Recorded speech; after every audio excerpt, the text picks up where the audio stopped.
Welcome to Networking Knowledge. Join Dave Plunkett, founder at Collaboration Junkie and Partnerships and Referral Strategy Guru, and Paul the Banksy of LinkedIn, founder at Javelin Content and co-founder at Marketing Help Desk, as they discuss networking in real life, what it is, how to do it well, and share their incredible expertise. This is real life networking. Stop. It's hammer time, damn it.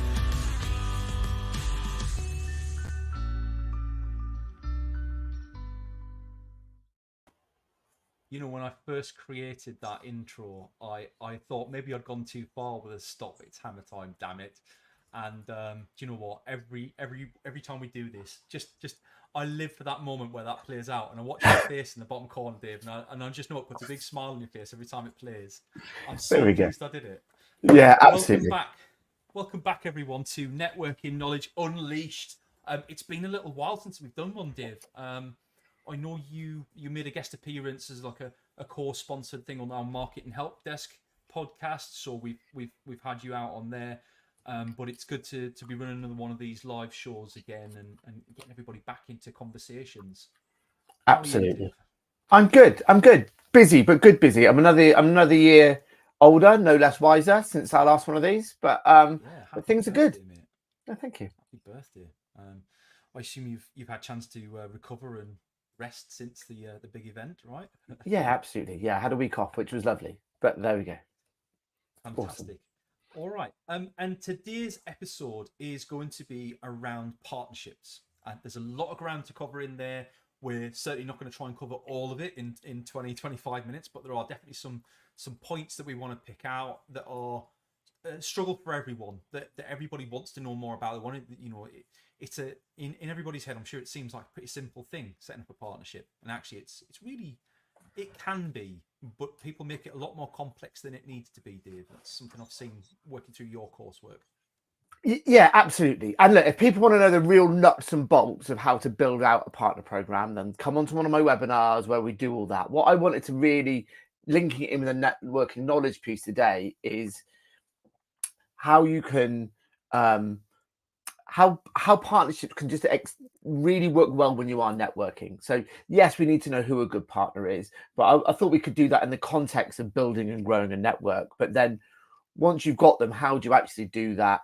And then, but also then why your network is like your superpower in terms of building out and finding partners as well. So yeah, for people that want the nuts and bolts, obviously you know I do that content regularly, but I wanted to keep this about how you can really, and there's some direct benefits, and then there's some kind of subtler, below the line brand benefits that come from kind of this partnership focus when you're doing your networking as well. So hopefully that's of use to people. And as ever, like let's get people's questions in the chat, right? That's normally your bit. I'm stealing your thunder here. Like we do this live for a reason, and it's so that we can engage with you, the wonderful audience. So sling your comments in the chat. Anything that me and Paul can answer, we'll do so.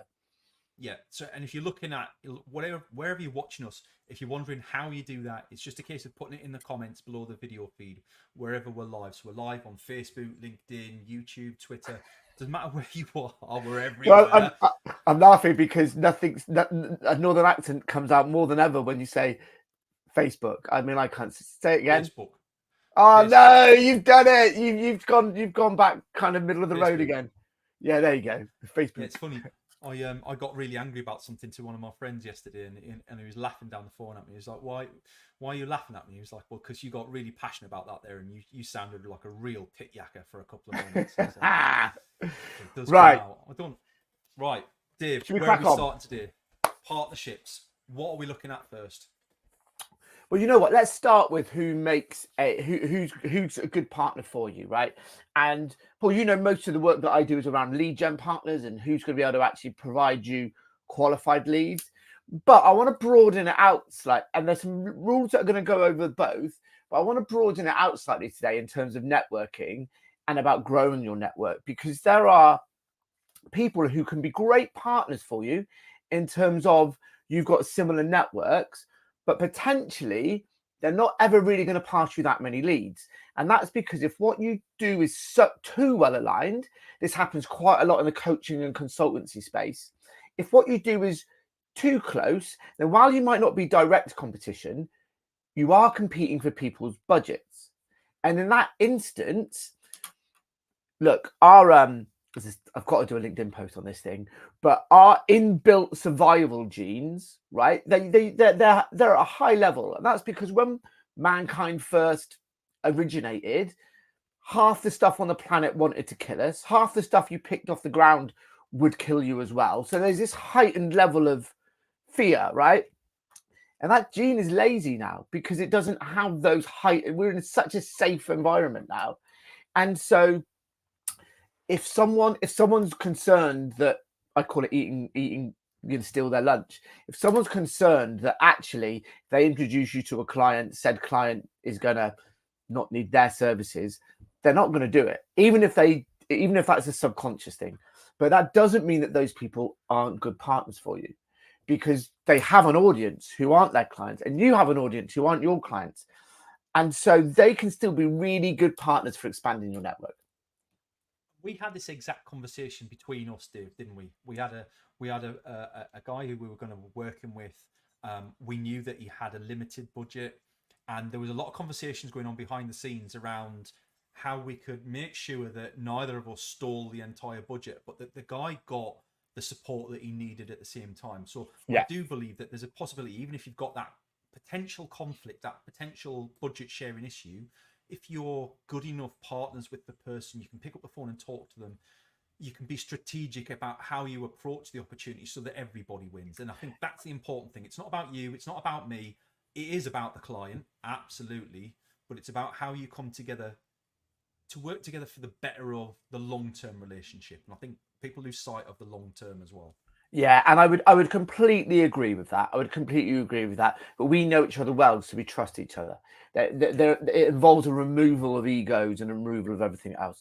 And so while I would completely agree with that, for the purposes today, I thought it'd be good to look at where there are people that you can do stuff like this. You can do joint content. You can expose each other to each other's audiences, right? Yeah. Because people typically are much more willing to do that, because what percentage of your audience is actually your client base? Probably pretty small, right? Yeah. And so there's a willing to do that. And so I think there's a few key things here. Matching audience, first and foremost, right? Now, the interesting thing is if you're looking for lead gen partners, you want it to be a really close match. So it's not just accountants, it's the position within the accountancy. The accountant needs to be the same sort of size. Like, you want it to be a really, really close match. Whereas content shares, though, maybe not quite so specific, because you might be, someone's on the last cohort of my partner program that you were on, Paul, right? He's done some joint content with someone who typically deals with slightly larger businesses than he does on certain stuff, because it meant that there was each of them have audiences that fit outside of their target client demographic. And so it was adding value to both. But the first and foremost is there needs to be a matching audience, the right type of business, the right position in business, the right outlook, right? You then need to have a shared values, right? The way that you believe your customers and your audience should be treated, and the way that you serve them should be a match, because otherwise there's going to be a disconnect. And I would say the other thing, I'd like to think that we're covering this right now. Thanks for the comments, Zahi. Really. Yeah, I was going to say that's segueing beautifully. So he asked this before we started talking about it. So nice! I love that. Mind, Zahi. Thank you. Yeah, so absolutely that audience match and that congruence of conversation.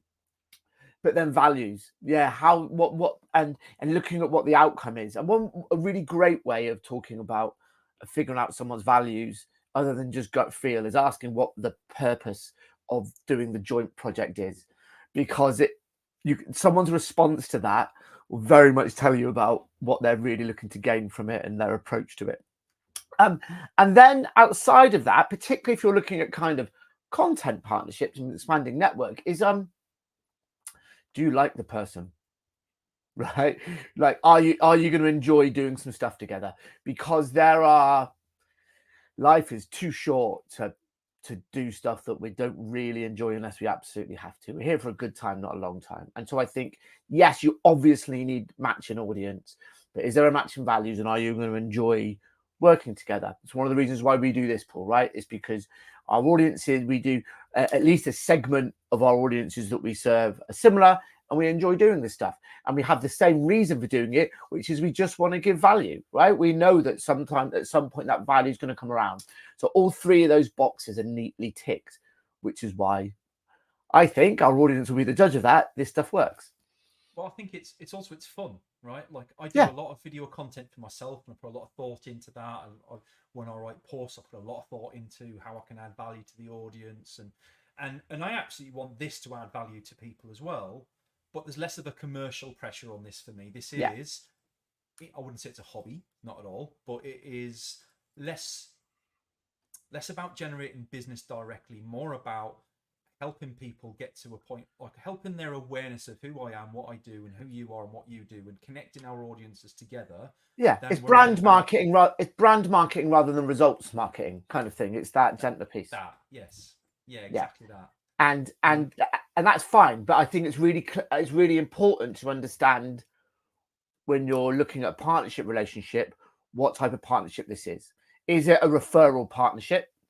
And I know you've nicely put my webinar into the link there. If that's your thing, jump on my webinar. We do that in detail. But if you're doing the brand kind of partnership stuff, which is that type of marketing, content sharing, like we're doing here, then that's something different, and you approach it in a different way. Yeah, absolutely. And I think the one thing that kind of threw me a little bit, and I don't know, maybe it's just the way my brain works particularly, but I could never get my head around until we started working together more, where I started to question it, why somebody wouldn't be able to recommend my business when I was talking to people who were talking to the right audience, but were disconnected from a conversation around what I do. So it's no good me talking to an accountancy who would never touch base on marketing or content or messaging, right? They're having the wrong sorts of conversations with my ideal clients. So yes, they do address the same audience. We do share a lot in common, and it's okay to network and communicate with those people. However, it's never going to be a winning partnership, because for them to talk about my services, it's going to be obvious what they're doing. And likewise for me to talk to my clients about accountancy, it's never going to work. Yeah. And it took me a long time to get my head around that. You've got to be having linked conversations, not the same conversations, but linked, where it's easy. I work with one or two marketing agencies where they do an audit at the beginning. So then it's very easy for that marketing agency to say, oh, well, I noticed that you're not doing much on your social media, so you should talk to Paul. He's our trusted partner on that. That's a linked conversation. Yeah. It's not it's not a service that they offer. It's a service that I offer. So it's very non-competitive and very complementary. Yeah, I had a conversation this morning with a brand strategist, right? So it doesn't do logos and all that, does the full deep level purpose, mission, brand strategy piece. Doesn't go into implementation, but it stays with the clients to help them find the right people to it. So I'm a perfect lead on for her. I help her client, and hopefully we'll be helping her clients get the practical outputs that great brand work does. And that's where the partner piece links in really nicely. When it comes to kind of content and leveraging partnerships to grow your network, though, essentially it's looking at things like this.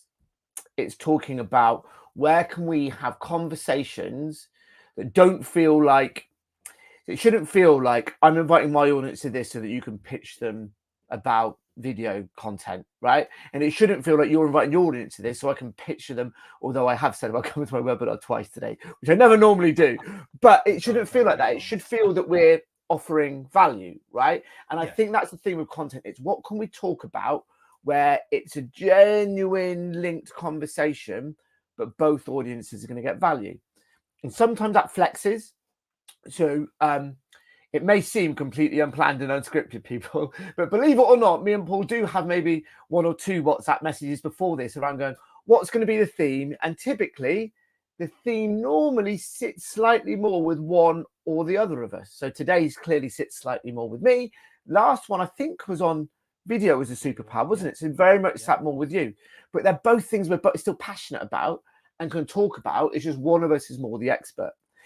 And I think if you're looking to kind of work with people and do shared content, it's about that. It's about what are each other's audiences interested in, and if you're doing joint content like this, then the links need to be stronger because it needs to be conversational. If you're doing content swaps, for example, like sticking an article on each other's newsletter or whatever it may be, then you still want to make it joined up. So when I have guest spots on my newsletter, I'm like, no, it's not that I need unique content, but the more you can relate it to partnerships, the better. I'm going to give a very specific example before I hand over to you, Paul. I love giving shout outs on this. There's someone called Nicole Martin, who I know, brilliant kind of marketing person, offers loads of value on her free content. And when she did the guest spot on mine, she had some existing content on tracking and measuring and all that good stuff. And then she added a bit in around partner demographics and tracking and monitoring that. So it was perfect. She didn't have to come up from scratch, but she did make it relevant to my audience, which made it feel much more personal, better for me and better for her, right? So I think that's in terms of how you leverage your partners to grow your network, it's about making sure that that you're offering value and the right value. I think the important thing for me is, like, you know what you do, right? Nobody knows better than you what your business is about. And I see too many people trying to be all things to all people, which means that they become bad partners because they're unwilling to. Sorry, 2 seconds.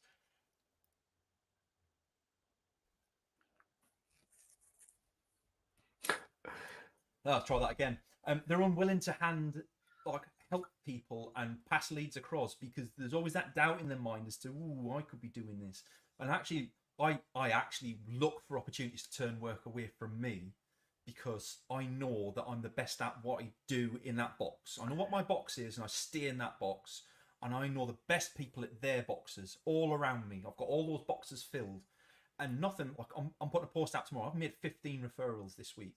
Not all to one person. I've done that in the past. But 2 or 3 people to half a dozen different people. And nothing makes me happier than making those referrals out. But they're all becoming partners now because I've made the right referrals out to people regularly. We now have conversations around, whoa, we should be partnering. We should be, because you're putting so much effort my way. Well, how can we take this to the next level? What's the next step for us? And how can we support each other a little bit more? And I think that plays nicely into what you just said there around do that joint content, but just make sure that you stay within your box, support your partner in doing the content, and make sure you're comfortable with what the relationship is. I'm going to give another shout out now to someone who I know is a client of yours and has been one of mine, and that's the wonderful Joe Leach. I know he did a post, which you must have seen, you probably edited it, around people's zone of excellence and their zone of genius, right? And I loved that. I love that phrase, that zone of genius, right? Because that's a space we want to operate in, right? So if you've got your zone of, yeah, I could probably do that. Well, find a partner to kind of do that stuff. You operate in your zone of genius because it's more enjoyable, more impactful, more, yeah. Yeah, absolutely. And we've got a question here from James Dawes as well. It's a little bit different. Like I've not actually been in a partnership where I've needed a budget, if I'm fair. So there's definitely one for you, Dave. I mean, what's your thoughts on how that works? Okay, PCA tips confirming a budget between partners. Oh, I see what you mean. Right. So right. There is openness and honesty, James. That's the only way you can do it. I'm reading this question as, for example, you were going to refer me in, and there's a conversation around to a client that was going to become a joint client. So how do you know how much money they've got? I think first and foremost, when you're finding your partners, and if we're doing kind of leads rather than content, at content level, it doesn't make a difference what people's price points are as long as the audiences are right. If you're looking at partners that you're going to refer to or be referred by consistently, then your ideal partners are people who know their worth as much as you do, because they're working with the right level of business that has the right level of budget. So there is a selection piece at the start here around where you sit in the spectrum of what you do in terms of pricing. Because if you're a premium offering, partnering with someone who goes in more at budget pricing, there's going to be a mismatch in that handover. So once you've got that bit in place, openness and honesty. because how else can you? Your partner should want to get you in and doing the work with the client because they know it's going to add value. You should want to do the work, but equally you need to respect, each party needs to respect their own.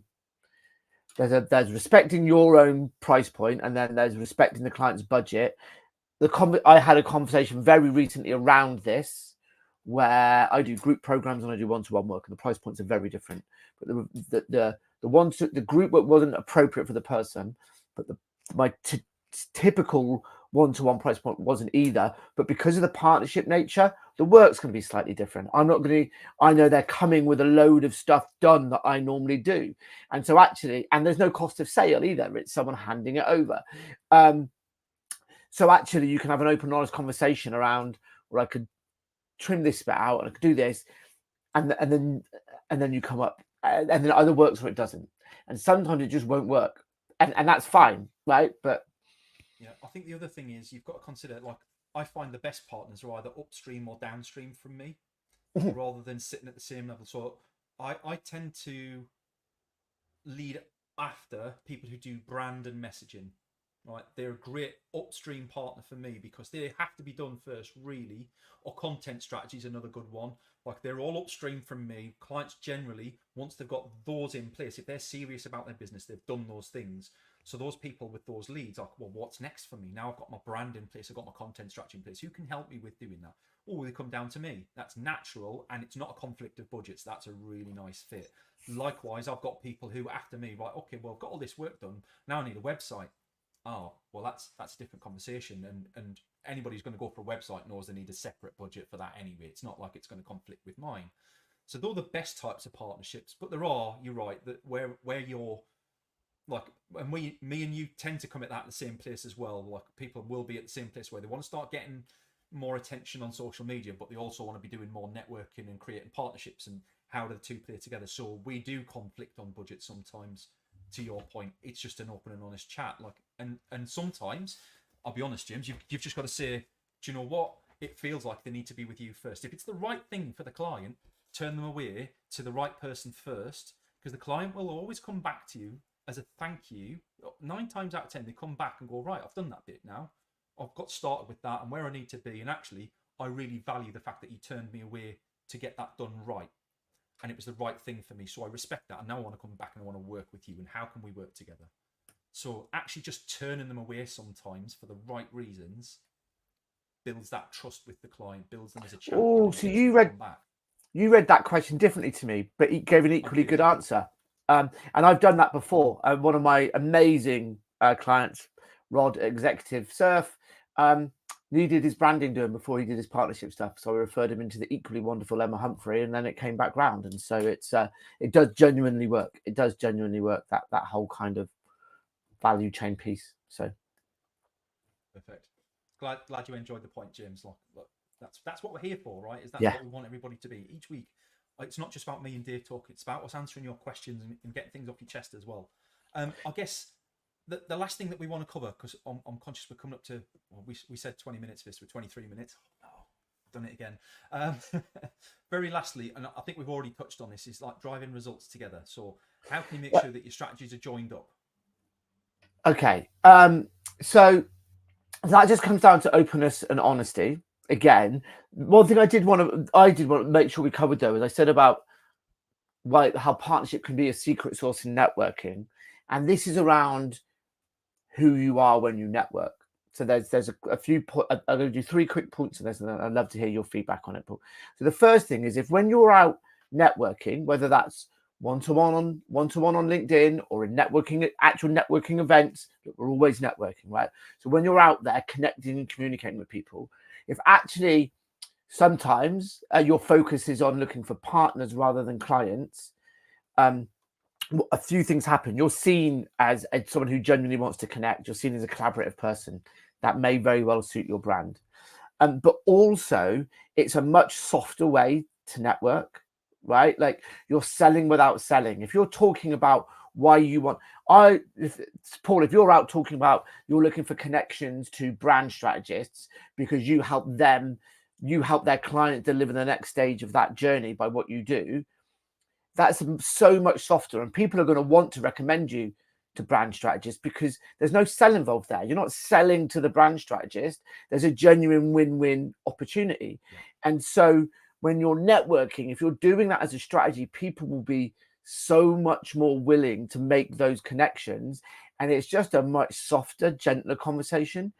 And if people actually do need your direct service, well, they're probably clever enough to know that actually you'd quite happily speak to them about it rather than referrals as well. Yeah. So actually looking for partners when you're networking is such a gentle way, and it's double bubble because you're mentioning what you do, but you're not pitching what you do. And so that I just wanted to kind of make sure we got that in before the half-past mark, that it really is. And for most of us, if we want to find partners, they're already within our network or they're once removed from our close network. We can all get access to these people just by looking at what's around us. And that's what LinkedIn's amazing for, looking at connections and things. One of the most amazing pieces of advice I got around networking, which I always try and move towards, and that is the intentionality that I focus on, is don't try and be the person who knows people.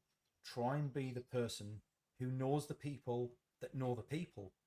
And it's kind of removing yourself one step from being the person who has to know everyone to, you know, the sorts of partners that people want to work with who will impact on know the people that they want to reach. Yeah. And by being that person, you become less busy. You spend less time on networking conversations, but you actually have more of the right networking conversations and are able to help people more frequently and therefore elevate your networking credibility.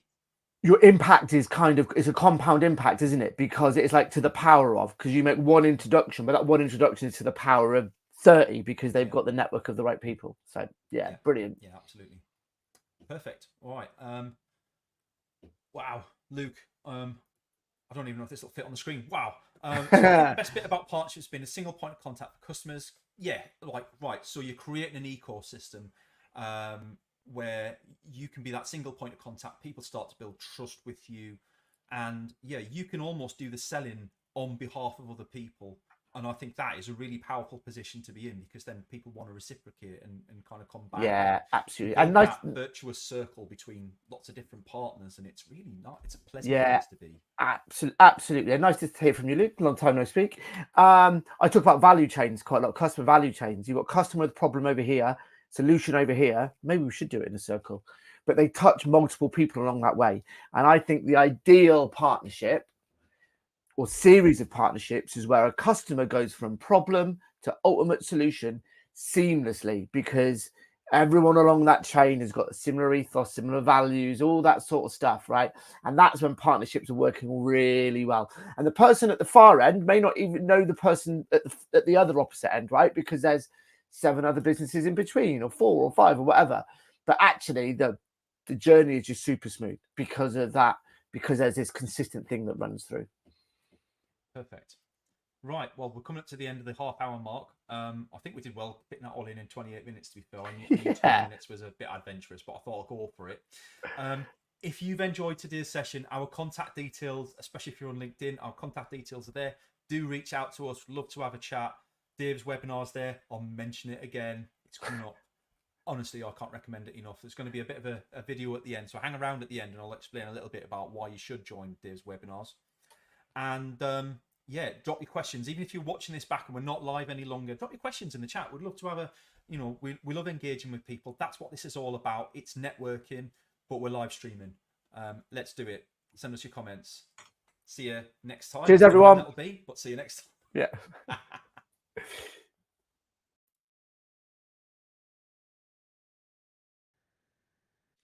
Hello, I'm Paul. This has been Networking Knowledge Unleashed. I hope you've enjoyed the show.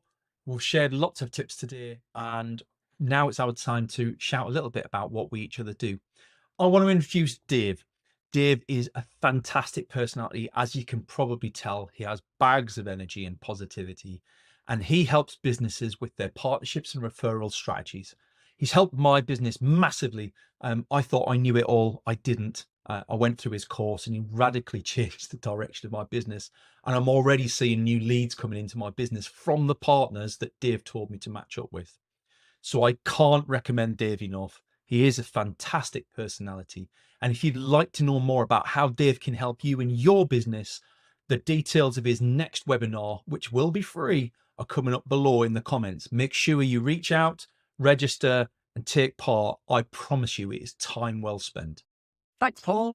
Now my turn to recommend you, I guess. So, ladies and gentlemen, if you're looking to build your personal brand through video, or you want to do more video, but you're nervous about where to start, or it seems like a faff, then speak to Paul. He is an absolute expert at not only getting the right content from you, but then repurposing it so that the content you do goes such a long way. Speak to this man. He's an absolute legend.